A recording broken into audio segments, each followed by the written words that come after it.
मानने के लिए तो आपको जो कहा जाए मान लो, और अब तो मानते आए हैं, और मानते आए हैं तो कुछ नहीं मिला।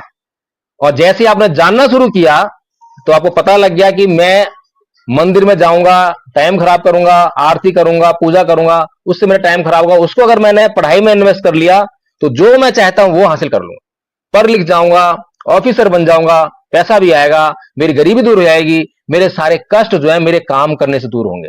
तो ये जानने से होगा। और मानने वाली प्रक्रिया बहुत गंभीर है, बहुत भयंकर है।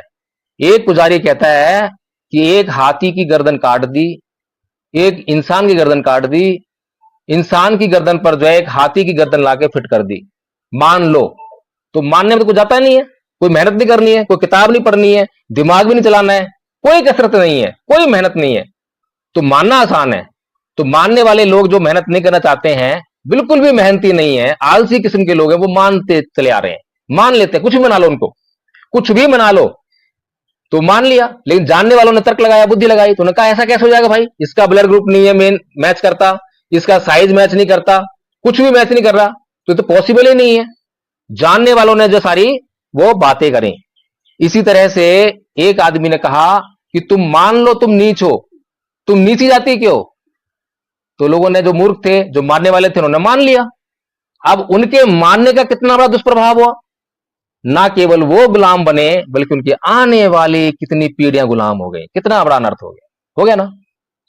किस कारण से हुआ, केवल मानने के कारण से।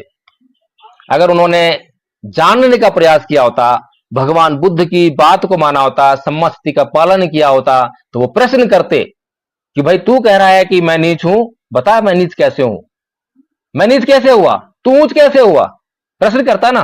लेकिन प्रश्न नहीं किया। प्रश्न किया भी होगा तो उसने क्या बोल दिया कि मैं नहीं बोल रहा, ये तो किताबों में लिखी है, धर्म ग्रंथों में लिखी है। फिर वो बोलेगा भाई धर्म ग्रंथ की क्यों मानूं मैं, तो क्या बोला होगा कि ये धर्म ग्रंथ जो है मैंने नहीं लिखे, ये भगवान ने लिखे हैं, लो कर लो बात, बात ही खत्म हो गई। अब यहां इससे आगे बुद्धि चलती नहीं है, इससे आगे कोई बुद्धि चलाएगा भी नहीं, क्योंकि जहां पर ईश्वर का प्रकोप आ गया कि भाई अगर तूने ईश्वर के ऊपर प्रश्न किया तो तेरा सर चकनाचूर हो जाएगा, तेरे सर के 4 टुकड़े हो जाएंगे, इस तरह की बातों से डरा दिया उसको। ईश्वर पर प्रश्न करेगा नहीं, और बोल दिया कि ईश्वर ने किताबें लिखी हैं और किताबों में लिखा है तू नीच है।